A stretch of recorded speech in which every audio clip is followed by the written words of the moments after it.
Ahora invitamos a pasar al anfitrión de este congreso y presidente de la Asociación Colombiana de Minería, Juan Camilo Nariño Alcocer.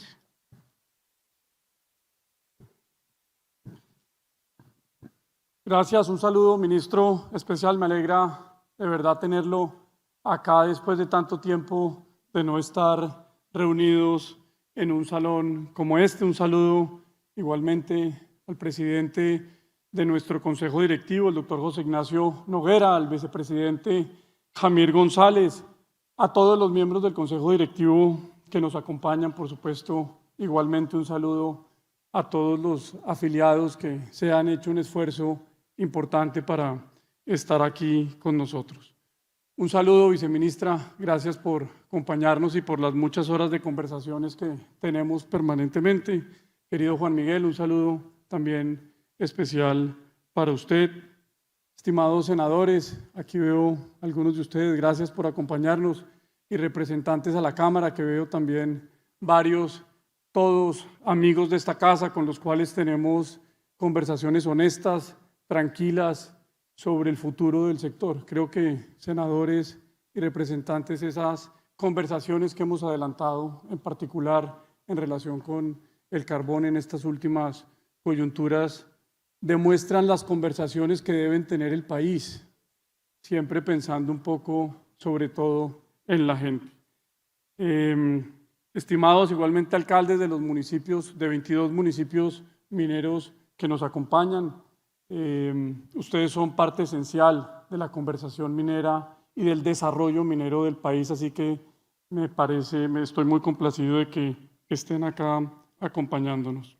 Igualmente, querida Michelle Manouk, presidenta del World Coal Association, Pierre Graton, que también hicieron un esfuerzo importante por acompañarnos, Pierre, el presidente de la Asociación Minera Canadiense, embajadora, un gusto tenerla aquí con nosotros, querido Claudio, igualmente de la Embajada de Canadá, compañeros de los otros gremios, de las luchas que damos en varios escenarios juntos, querido Edwin Molina, Jaime Concha, Carlos Forero, Alejandro Castañeda y Óscar Vaquero, un gusto tenerlos acá.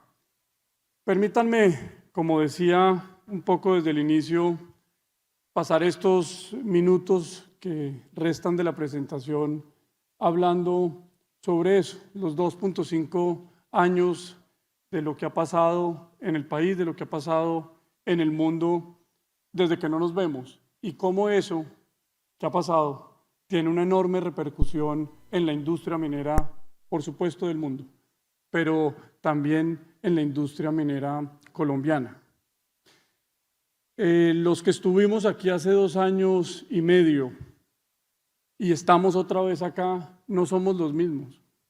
Ha pasado de todo en este tiempo, y ha pasado de todo con transformaciones realmente profundas en lo social, en las cifras macroeconómicas del país, en la discusión mundial en materia ambiental, y por supuesto también eso tiene una incidencia directa en la manera como esta industria se desarrolla y debe desarrollarse hacia adelante. Entonces, permítanme, yo simplemente paso por algunas cifras para hacer énfasis en eso. Lo primero es que 2 años y medio para acá, las cifras económicas, pero sobre todo las cifras sociales del país han tenido una incidencia y un retroceso de manera importante. Los indicadores, en el caso particular de pobreza monetaria extrema, de los colombianos que viven con menos de 5.000 pesos al día, ha subido al 15%, en particular, por supuesto, por la presión de la pandemia.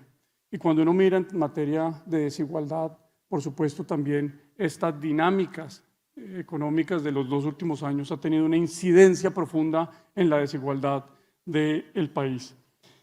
Igualmente, cuando eso que parecen cifras, realmente lo que se traduce es en una enorme incidencia en lo social, en las discusiones públicas, y Colombia y el mundo no ha sido ajeno a eso. Esas cifras de desigualdad, esas cifras de pobreza finalmente se traducen y se han traducido estos 2 años y medio últimos en un mayor activismo social, en unas mayores expresiones públicas en las calles, desafortunadamente en Colombia incluso de manera violenta. Y este sector, como ministro, como usted sabe, ha sido particularmente afectado por eso. Pero ha sido 2 años y medio en donde esa expresión popular cada vez es mayor, cada vez intenta demandar más en materia de empleo juvenil, en el caso colombiano, demandar más en materia de acciones concretas para disminuir la pobreza, demandar más en materia de educación gratuita y creo, ministro, así se lo diré al presidente, en estos 3 aspectos este gobierno ha avanzado de manera importante, en particular los esfuerzos enormes que el país ya tiene para ofrecer gratuidad en la educación.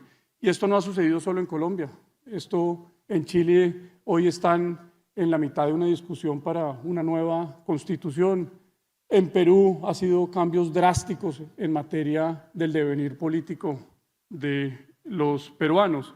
Así pues que esas expresiones hoy, 2 años y medio después, cada vez son más profundas. Y eso ha tenido, por supuesto, repercusiones en materia de las finanzas públicas de todos los países. Y Colombia no es ajeno a eso. Atender la pandemia y atender las implicaciones sociales de estos 2 años y medio ha sido un esfuerzo descomunal del gobierno colombiano en materia económica y, por supuesto, en particular de todos los gobiernos de América Latina, en donde la pandemia ha pegado y golpeado verdaderamente de manera importante. Unas finanzas públicas que tienen un deterioro importante y que todos debemos trabajar los años que vienen, ministro, por recuperarlas. Una deuda externa que hoy asciende al 65% del Producto Interno Bruto. Y cuando uno mira el balance entre los ingresos de un bolsillo y los egresos del otro del país, que es ese 5%, parece poco, pero cuando uno lo traduce en plata, constante y sonante, es una cantidad de plata muy importante anualmente. Es un desbalance fiscal verdaderamente importante. Ese 5% representa 50 billones de pesos anuales que la caja del Estado está desbalanceada. 50 billones de pesos que cuando se compara con los 15 billones de la reforma tributaria anterior, pues es un esfuerzo que como país tenemos que hacer de manera importante. Todas esas cifras sociales, todas esas cifras económicas, todas esas cifras macroeconómicas en estos 2 años y medio igualmente han estado acompañados de, no diría yo, una mayor discusión ambiental. Yo diría que en estos 2 años y medio se ha venido materializando la discusión ambiental que ya venía de tiempo atrás. Pero lo que sí ha sucedido este tiempo, ministro, y usted ha sabido tomar esa conversación mundial muy bien para el sector minero, es que esa conversación ambiental se ha venido traduciendo, por ejemplo, en políticas concretas cada vez más de países en todos los hemisferios del globo terráqueo, si se quiere. Antes los países europeos eran los referentes en materia de compromisos concretos de reducción de emisiones. Hoy eso ya está más extendido en América Latina. México para el 2030 se comprometió el 25% de sus reducciones. En América Latina, Colombia es un ejemplo de ello con el compromiso de carbono neutralidad para el 2060, pero si uno mira más para allá, ya igualmente en estos 2 años y medio China ha anunciado políticas concretas de reducción de emisiones para el 2060 y de carbono neutralidad. Y así como los países lo han hecho, también estos 2 años y medio, cada vez más compañías, incluidas las compañías mineras, han manifestado sus compromisos públicos en materia de carbono neutralidad. Y eso, por supuesto, tiene incidencias directas en la industria minera mundial. Eso que es un número, tiene en cada uno de esos países políticas públicas, como hoy están en Colombia, que el ministro no las explicó, que inciden directamente en la industria minera del mundo y, por supuesto, en la industria minera del país.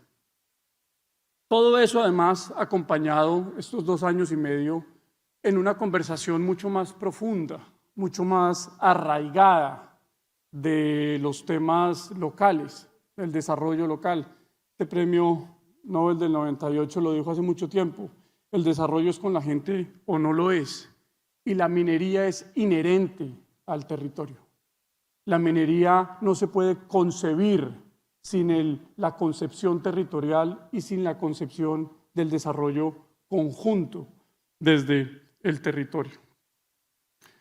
Pues bien, ese ha sido solo unos elementos de estos 2 años y medio que me pareció importante resaltar hoy. ¿Y eso qué incidencia tiene en la industria minera del mundo y qué incidencia tiene en la industria minera nacional?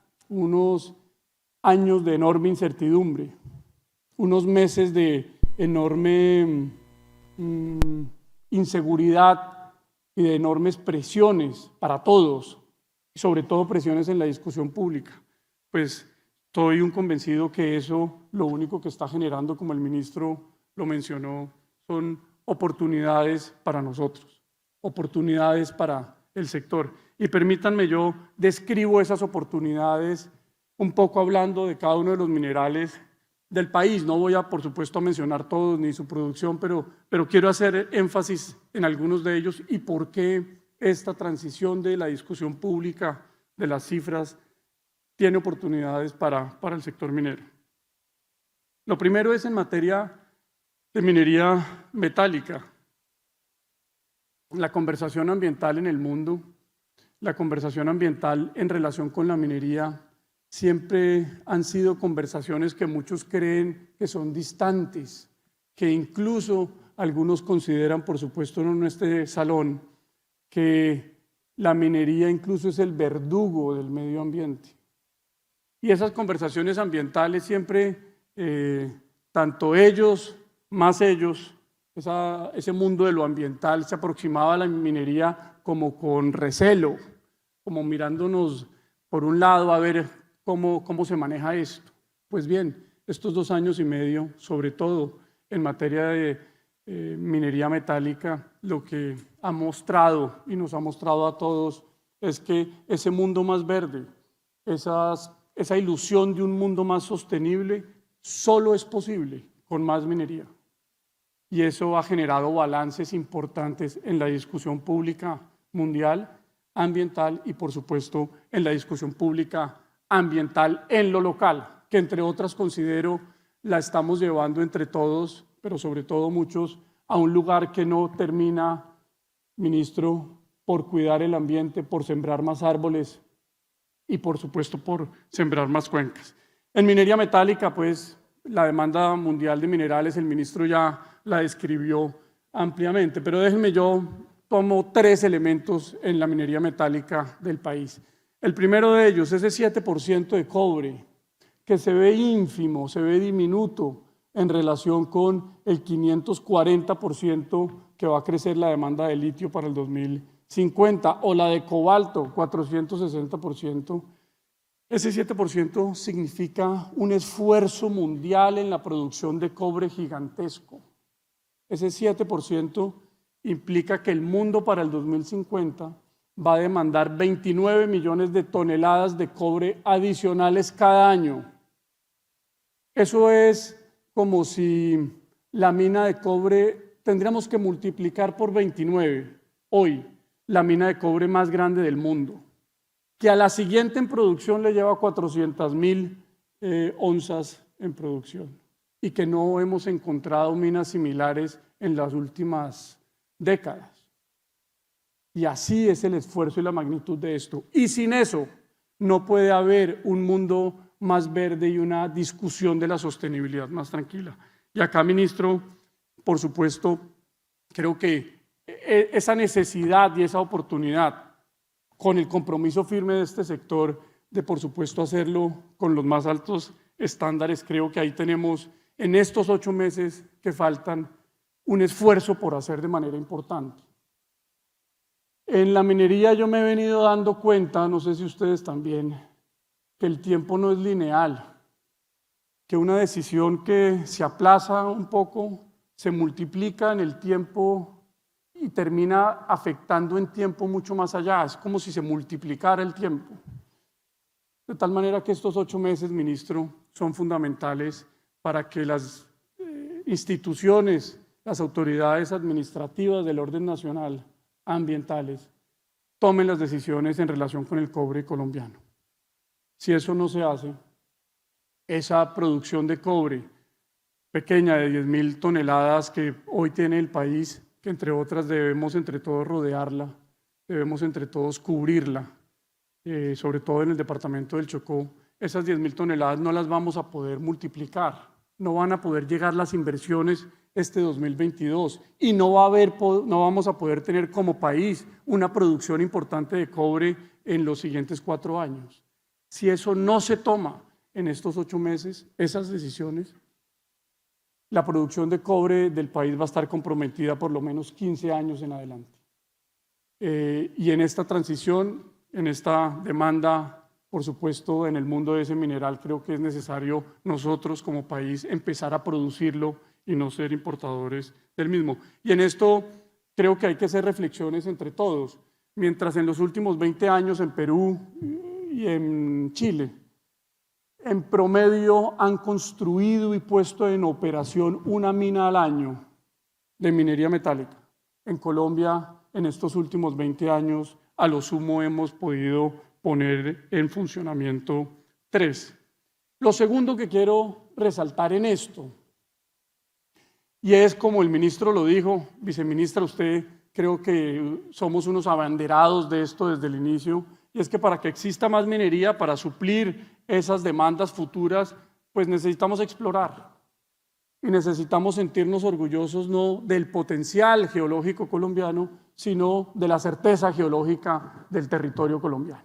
Ahí la viceministra creo que ha sido una gran abanderada, ministro, esa política de Exploraco que tanto esperamos en el sector, por el que tanto luchamos, que tanto buscamos. Hoy ya es una realidad, gracias, la verdad, a ustedes dos y se los agradezco. En los próximos años esto debería, por supuesto, materializarse más. Creo que la materialización más grande, Juan Miguel, y esto es un reconocimiento que quiero hacerle bajo el liderazgo del ministro, es que usted ha venido haciendo esas rondas mineras, lanzando esas áreas estratégicas en distintos minerales, que es la materialización de esa política, que antes no la teníamos, así que se lo agradezco. Y lo último, en minería metálica, usted lo mencionó, ministro, permítanme, les doy unas cifras en minería de oro. Colombia produjo el año pasado 1.550.000 onzas de oro, 20% más un poco que el año anterior. De esas, solo el 26% son de minería empresarial. 400.000 onzas, 395.000 onzas son de minería empresarial. Entonces, pues por supuesto, ese propósito, ministro, de tener más minería metálica empresarial de distintos tamaños, de distintas fuentes, de donde vengan esos recursos, de afuera, algunos lo llaman ese monstruo multinacional que esta casa por supuesto acoge, eso no es así, pero lo que sí debemos buscar entre todos es que haya más minería empresarial de oro en el país. Y cuando uno mira y traduce esas dinámicas del mundo en otros minerales, en particular esos materiales de construcción, ministro, ahí también hay unas grandes oportunidades en relación con esa industria que con una pequeña muna genera grandes cantidades de trabajo, pero además productos que los colombianos necesitamos para nuestras casas o para construir la carretera por donde vamos. Ahí los materiales de construcción tienen un papel muy importante que jugar en esta dinámica del mundo y de Colombia. Con dos, tal vez, propósitos que debemos tener en esto para los años que vienen, ministro, y es que esas compañías tengan reservas mayores a 4 años, como lo tienen hoy en promedio. Esas inversiones en plantas de producción no se pueden dar cuando usted depende de una mina y esa mina solo tiene una reserva de 4 o 5 años. Por supuesto, esta bonanza, y esto el país lo va a seguir haciendo, vamos a tener las viviendas, vamos a tener las obras de infraestructura, pero si no le damos atención a ese sector de la minería, esas viviendas las vamos a tener, pero con cerámicas brasileras, con baldosines peruanos, cemento también del Perú o acero chino. Y además eso tiene implicaciones en empleo importantes. Por cada empleo que se genera en una mina de materiales de construcción, se generan 300 empleos en la fase de producción y otros 300 en la fase de comercialización. Es decir, sin un empleo en una mina no puede haber otros 600 empleos en el país. Y ahí también, por supuesto, los ladrillos y la minería asociada con los ladrillos son importantísimos. En esta dinámica de la construcción mundial, ministro, pues el coque cumple un papel de la mayor importancia. El carbón metalúrgico, un carbón de los cuales un mineral del cual pocos hablan y del cual muy pocos se sienten orgullosos y que debemos sentirnos orgullosos. Es el estabilizador de las finanzas del centro del país. Con unas cifras verdaderamente importantes para este año 2021. En este año 2021, el coque y el carbón metalúrgico va a tener unas producciones históricas, nunca antes vistas, de alrededor de 5 millones de toneladas, y eso le va a producir al país 1.2 billones de dólares en divisas y va a convertirse en el sexto producto de exportación del país. Y ahora permítanme, pasamos a esto, cómo la repercusión o cómo esa discusión en el mundo ambiental, social, ha afectado al carbón o ha beneficiado al carbón. Permítanme decir que si bien estos 2 años y medio anteriores han estado marcados por las presiones más grandes que la industria del carbón ha sentido tal vez en la historia reciente. Esas discusiones iniciales de hace año y medio, 1 año en Colombia y lo que venía sintiendo el mundo en materia de las presiones estructurales de la discusión del carbón, pues nunca antes en la historia reciente se habían sentido, sobre el papel que cumple para el soporte del desarrollo de las economías en el mundo. Viene la presidenta del World Coal Association acá a hablarnos de eso. Pero en esencia, esas presiones que ha venido el senador Lobo, con el cual hemos hablado varias veces de esto, ha venido sintiendo el carbón. Creo que en esta última fase de la discusión también ha venido generándose unos balances mejores en la discusión pública, unos entendimientos mejores del papel que cumple el carbón en la transición energética. El jueves salió la nueva revista con unos mensajes en esto, la verdad, ilustrativos, en donde dice que esto que está pasando en el mundo en materia energética, la revista lo llama como el pánico mundial en materia energética, es un pánico que lo único que hace es reafirmar 2 cosas. Lo primero, o 3 cosas. Lo primero es que el mundo demanda carbón. Lo segundo es que el mundo seguirá demandando carbón. Lo tercero es que este mundo moderno en el que todos vivimos, en el que todos queremos vivir y queremos que nuestros hijos vivan, va a consumir más y cada vez más energía. Y que esa transición energética debe hacerse sin demagogias, debe hacerse en los tiempos y en los ritmos adecuados, porque de lo contrario va a generar profundos desequilibrios en las economías mundiales y profundos desequilibrios en las economías locales en el país y en las finanzas públicas también nuestras. Muy bien, esta incertidumbre del mundo que genera oportunidades para todos, sobre todo para esta industria, surge en ese balance una reflexión adicional. Por consiguiente, entonces hay que hacer minería, o qué minería queremos hacer, cómo la queremos hacer en el país, cómo la queremos hacer como industria. Muy bien, y creo que también acá hay 2 años y medio de reflexiones importantes. El primero es que queremos una industria que le siga apostando al desarrollo local. Es mentira, como usted lo dijo, ministro y viceministro, usted que se ha pasado por varias partes del país dando esta discusión, es mentira lo que dicen algunos que la minería no ha contribuido con la disminución del indicador de necesidades básicas insatisfechas. Cuando uno revisa las cifras, aquí estará el director del DANE para eso, los indicadores de necesidades básicas insatisfechas en los municipios de minería empresarial colombiana han mejorado de manera significativa. Queremos una minería igualmente que, como todos los años lo recordamos, siga contribuyendo a la estabilización de las finanzas públicas, alrededor de 4.3 billones de pesos anualmente en aportes. Queremos una minería que, así muchos no lo quieran creer, le aporta significativamente a las economías y le inyecta plata a las economías locales.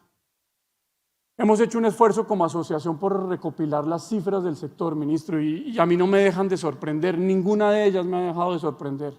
Lo que esta industria le compra al país en un año para operar es, en promedio, en un año de no pandemia, cercano a los 13.5 billones de dólares. La reforma tributaria que tanto trabajo nos costó tramitar en el pasado. El 80% de eso se compra a nivel nacional, en lo local y en lo regional. Entonces también es mentira esos que dicen que la industria minera se lleva todo y no le deja nada al país. Y esos 14 billones lo único que implican son más industrias de todo tipo en el nivel local y regional. Una industria que también le siga apostando con su plata a tener un mejor entorno social, como lo vimos en la discusión, y que le siga aportando a tener un mejor entorno en lo ambiental y, por supuesto, mejores condiciones cada día en lo laboral. Esta industria empresarial minera en el país aporta, hace inversiones anuales en seguridad y salud en el trabajo, cascos, botas, pero también capacitaciones a las comunidades y capacitaciones a sus empleados por 170.000 millones de pesos anualmente.